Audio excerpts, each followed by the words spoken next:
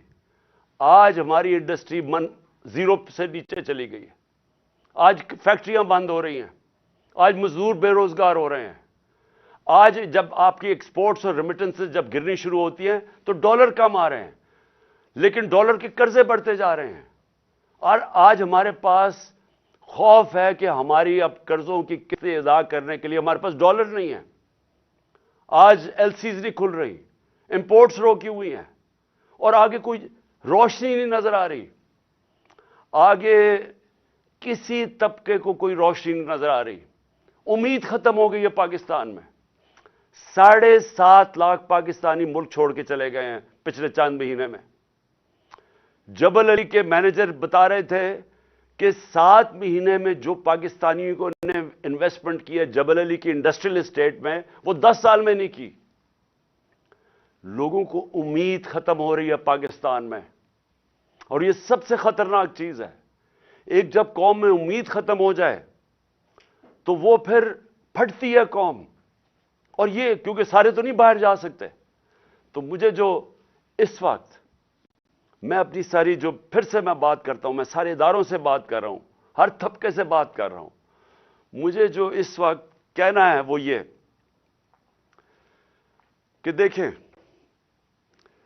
آج ایک چیز نہیں ہے جو پاکستان کی ان 8 مہینوں میں بہتر ہوئی, جو ایک آدمی کا فیصلہ تھا. ایک چیز بہتر نہیں ہوئی. آج ذرا دیکھیں دہشت گردی, پاکستان میں دہشت گردی دیکھیں. ہمارے جب دور میں تقریباً دہشت گردی کنٹرول ہو گئی تھی, ہم نے باڑ لگا دی تھی افغانستان میں جو ادھر سے دہشت گردی ہوتی تھی.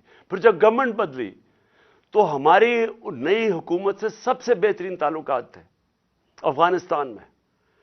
آپ کو پتہ ہے کہ جتنی ایویکویشن جو افغانستان سے ہوئی وہ پاکستان نے, کیونکہ ہمارے تعلقات اچھے تھے, ہم نے ہماری وجہ سے کئی لاکھوں لوگ افغانستان سے ایویکویٹ ہو کے گئے. مجھے دنیا کے بڑے بڑے پرائم منسٹرز نے, یورپین پرائم منسٹرز نے, کینیڈین پرائم منسٹرز نے میرا شکریہ ادا کیا کہ ہم نے پاکستان نے ان کی مدد کی افغانستان سے لوگ نکالنے کے لیے. ہم وہ گورنمنٹ تھی جو سب سے قریب تھے افغانستان سے, جو موقع ہمیں ملا کہ جو افغانستان سے دہشت گردی آتی تھی, کیونکہ اب ایک ایسی حکومت آ گئی جس سے ہمارے تعلقات اچھے ہیں, ہم روک سکتے تھے. آج کیا ہے؟ آج دہشت گردی جو بڑھتی جا رہی ہے, پہلے ملاکنڈ کے اندر, وزیرستان کے بارڈر ایریاز پہ, پھر یہ جو بنو میں ہوا ہے. اور میں آج اپنی ساری قوم کی طرف سے زرار کمپنی کے کمانڈوز کو سلام پیش کرتا ہوں کہ آپ نے اپنی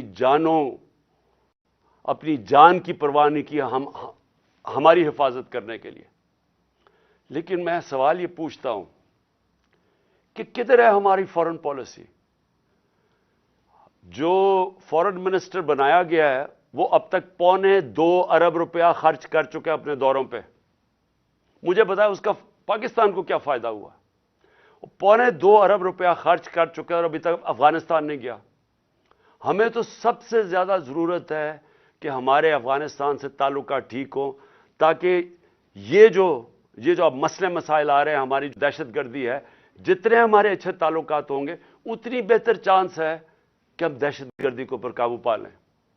لیکن ہم تصویریں دیکھ رہے ہیں کہ اربوں روپیہ ہم نے جو خرچ کر کے باڑ بنائی تھی, جو فینس بنایا تھا بارڈر کے اوپر, وہ توڑا جا رہا ہے. تصویریں آ رہی ہیں کہ وہ باڑ ہی اکھیڑی جا رہی ہے.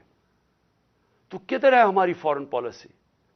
اور دوسری چیز میں یہ سوال پوچھنا چاہتا ہوں کہ آج ہمارے پاکستانیوں کو سب سے بڑا مسئلہ کیا ہے؟ کیا ہے سب سے بڑا مسئلہ؟ ایک دفعہ ہماری تحریک چلی تھی, تحریک پاکستان, ملک کو آزاد کرنے کے لیے. پھر ایک دفعہ اور ایک عوام کھڑی ہوئی تھی روٹی کپڑا مکان پہ, کہ عوام کا پہلی دفعہ کسی نے نام لیا تھا کہ ہاں عوام کے بھی مسئلے مسائل ہیں, نہیں تو امیر امیر ہوتا جا رہا تھا. تو یہ خوف تھا کہ عام لوگوں کے پاس فرق بڑھتا جا رہا ہے امیر غریب میں. آج ایک ہی مسئلہ ہے پاکستان کا, اور وہ ہے جس کو انگریزی میں کہتے ہیں رول آف لا, انصاف, قانون کی حکمرانی. یہ جنگ جب تک ہم اب یہ جنگ نہیں لڑیں گے, اور میں اپنی ساری قوم کو کہہ رہا ہوں, جب تک ہم یہ جنگ نہیں لڑیں گے ہمارے ملک کا اب کوئی مستقبل نہیں ہے. اللہ نے ہمارے اوپر ایک چیلنج دے دیا ہے کہ اگر تمہیں پاکستانیوں اپنے آپ کو بچانا ہے تو انصاف قائم کرو. اور انصاف کیا ہے؟ انصاف کا مطلب یہ ہے کہ قانون کے اوپر کوئی نہیں ہے. میں جو بار بار حدیث آپ کو بتاتا ہوں، نبی صلی اللہ علیہ وسلم نے تقریباً 1500 سال پہلے کہہ دیا تھا کہ طاقتور اگر چوری کرے اور اسے نہ پکڑو اور کمزور کو جیل میں ڈالو، چور کو، وہ قوم تباہ ہو جاتی ہے. ہم تباہی کی طرف جا رہے ہیں اگر ہم اس ملک میں انصاف نہیں قائم کرتے. آپ کے سامنے اعظم سواتی ہے، کس چیز کے اوپر اس کو سزا مل رہی ہے؟ کہ کیا اس نے کہا کہ جنرل باجوہ نے این آر او 2 دیا ہے؟ کیا اس کے اوپر سزا مل رہی ہے ایک سینیٹر کو کہ اس کو ظلم کیا؟ اس کو جو یعنی کوئی تصور کر سکتا ہے کہ ایک 75 سالہ آدمی، ایک معتبر، ایک شہری جس نے باہر پیسے بنا کے پاکستان آیا، اپنی انویسٹمنٹ کی ہے، اس سے جس طرح انہوں نے مارا بچوں کے پوتوں کے سامنے، اور پھر اس کو جو ننگا کیا، پھر اس کی بیوی کے سامنے گندی ویڈیو ڈالی. ہمیں یعنی میں سوچتا ہوں کہ اللہ، ہم کتنا اور گریں گے؟ یہ جس ایک آدمی نے فیصلہ کیا ان چوروں کو مسلط کرنے کا، ہمارے سے یہ چور ہضم کروانے میں ہم کتنا اور نیچے گریں گے؟ کیا کیا نہیں ہوا کہ گندی ویڈیوز، کوئی آڈیوز نکل رہی ہیں، بچے ہمارے دیکھ رہے ہیں، سارے سوشل میڈیا پہ گن دیکھ رہے ہیں، صرف اس لیے کہ کسی طرح بلیک میل کیا جائے، بس کسی طرح یہ ہم ان چوروں کو ہضم کر لیں کہ ہم کہیں جی یہ جو چور اوپر آپ نے مسلط کیے ہیں، جو کہ جنہوں نے 30 سال سے ملک کو لوٹ رہے ہیں، وہ لوگ جو کہ 60% سے زیادہ کیبنٹ ضمانت پہ ہے، کرپشن پہ، اور وہ جو کہ ہر روز کیبنٹ بڑھتی جا رہی ہے. ایک طرف ان کے اوپر خزانہ خرچہ جا رہا ہے، پنجاب کے کوئی 170 ارب دینے ہیں، ادھر پختونخوا، اب پختونخوا کی حکومت کو ذمہ دار ٹھہرا رہے ہیں دہشت گردی کا. پیسے تو دیے نہیں ان کو. ہم نے کیوں زیادہ پرانا قبائلی علاقے کے لیے ہم نے کیوں سب سے زیادہ پیسے دیے تھے پرانے قبائلی علاقے کو، مرج ڈسٹرکٹس کو؟ کیونکہ ہمیں تب بھی پتا تھا کہ اگر ہم نے وہاں ڈیولپمنٹ نہ کی اور وہاں مدد نہ کی، کیونکہ جو سب سے زیادہ وار آن ٹیرر میں علاقہ متاثر ہوا تھا، وہاں پھر سے مسئلے شروع ہو جائیں گے. انہوں نے ہمیں پیسے نہیں دیے، پختونخوا حکومت کو پیسے نہیں دیے، ان کے تنخواہوں کے لیے ان کے پاس پیسے نہیں ہیں. گلگت بلتستان والے وہ کہہ رہے ہیں ان کو پیسے نہیں دیے، آزاد کشمیر گورنمنٹ کہہ رہی ہے وہ پیسے نہیں دیے، پنجاب جس طرح میں نے کہا وہ کہہ رہے ہیں 170 ارب روپیہ نہیں دیا. تو اگر پختونخوا میں پیسے نہ خرچ کیے گئے اور یہ جو مرج ڈسٹرکٹس کے اندر پولیسنگ کے اوپر نہ انہوں نے زیادہ اس وقت انویسٹمنٹ نہ کی، نوکریاں نہ وہاں ملی، اگر خدا نہ خواستہ پھر سے وہاں دہشت گردی شروع ہو گئی، میں آج آپ کو یہ کہہ رہا ہوں کہ ہمارے ملک کے آگے جو پہلے ہی ہمارا ملک کے معاشی حالات کبھی بھی اتنے برے نہیں تھے، خدا نہ خواستہ اگر دہشت گردی شروع ہوگی تو سب کے ہاتھ سے نکل جائے گا. تو آخر میں صرف یہ کہنا چاہتا ہوں کہ یہ جو پنجاب میں مذاق ہو رہا ہے،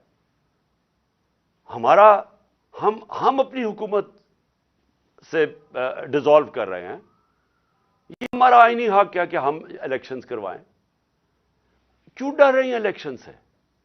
یہ ہم خود اپنی 2 حکومتوں کے اندر الیکشن کروانے کے لیے تیار ہیں. یہ کیوں اتنا زیادہ تماشا؟ کبھی گورنر رول لگا دو، کبھی کہا جی ہم چیف منسٹر کو ہٹا دیں گے. یہ کیوں کہہ رہے ہیں؟ کیونکہ یہ ڈرے ہوئے ہیں عوام سے، یہ الیکشن سے بھاگے ہوئے ہیں. وہ جو باہر بیٹھا ہوا ہے مفرور ایک مجرم، وہ ڈرا ہوا ہے الیکشن سے، اور دوسرا آصف زرداری ڈرا ہوا ہے الیکشن سے. انہوں نے اتنی زیادہ چوری کی ہے اس ملک کی کہ ان کو خوف آیا ہوا ہے. ساری ان کا ایک 1 پوائنٹ ایجنڈا ہے چوری بچانے کے لیے. پہلے چوری کرو، پھر اس چوری کو بچاؤ. پہلے چوری کر کے ملک کو نقصان پہنچاؤ، پھر چوری بچانے میں ملک کو نقصان پہنچاؤ. انہوں نے جو امینڈمنٹ پاس کی ہے پارلیمنٹ میں، انہوں نے وائٹ کالر کرائم اس کو لائسنس دے دیا ہے. آج انہوں نے ناممکن کر دیا ہے کہ جو پیسے والے آدمی آج جو چوری کرے گا، ناممکن ہے کہ آپ اس کو پکڑ سکیں گے. نیب کے قوانین انہوں نے ایسے بنا دیے ہیں کہ انہوں نے لائسنس دے دیے چوری کے لیے، اپنے آپ کو بچانے کے لیے ملک کا بیڑا غرق کیا انہوں نے. اور آج سوال کیا ہے کہ ساری قوم کو پتہ ہے، سارے جو چاہے وہ اکانومسٹ ہے، چاہے وہ بزنس مین ہے، چاہے وہ پروفیشنلز ہیں، سب کو پتہ ہے کہ اس وقت اس دلدل سے نکلنے کا صرف ایک راستہ ہے، صاف اور شفاف الیکشن۔ لیکن یہ جو دو چور ہیں اور ان کے ساتھی جو ہیں، یہ الیکشن نہیں ہونے دیں گے۔ اپنی ذات کے لیے ملک کی ان کو کوئی فکر نہیں ہے، کیونکہ ان کا پیسہ باہر پڑا ہے۔ ان کو کوئی فکر نہیں ہے کہ اگر ملک نیچے جاتا ہے انہوں نے باہر بھاگ جانا ہے۔ میں پھر سے آخر میں اپنے اداروں سے پوچھتا ہوں کہ کیا آپ کو ملک کی فکر ہے یا نہیں فکر؟ میں آپ سے پوچھ رہا ہوں، سارے اداروں سے جن کا سٹیک پاکستان میں ہے۔ میں ان کی بات نہیں کر رہا جن کا سٹیک ملک سے باہر ہے، جن کا سٹیک آج پاکستان میں ہے۔ میں آپ سب سے سوال پوچھ رہا ہوں کہ کیا آپ کو آج فکر کرنی چاہیے یا نہیں کہ ہمارا ملک تیزی سے جا رہا ہے، وہ ادھر پہنچ جائے گا جدھر خدا نہ خواستہ ہم سب کے ہاتھ سے نکل جائے گا۔ جتنی جلدی اس ملک میں الیکشن کروائیں، ہم اتنی جلدی اس ملک کو ایک موقع ملے گا ہمیں کہ نکلنے کا اس دلدل سے۔ جب تک سیاسی استحکام نہیں آتا، پولیٹیکل سٹیبلٹی نہیں آتی، اکنامک سٹیبلٹی نہیں آ سکتی۔ اس وقت نہ باہر کے ملکوں کو، نہ باہر کی فائنینشیل انسٹیٹیوشنز کو کوئی اعتماد رہ گیا ہے اس گورنمنٹ کے اوپر، نہ اس ملک کے انویسٹرز اور بزنس مین کو اعتماد رہ گیا اس حکومت کے اوپر۔ تو صرف ان دو چوروں کے چوری بچانے کے لیے، اور وہ کیونکہ ڈرے ہوئے ہیں کہ الیکشن اگر وہ ہار گئے تو ان کی پھر سے ان کا این آر او جو انہوں نے لیا وہ نہ چلا جائے، سارا ملک کو انہوں نے گروی رکھا ہوا ہے۔ تو میں آج سارے پاکستانیوں کو اپیل کر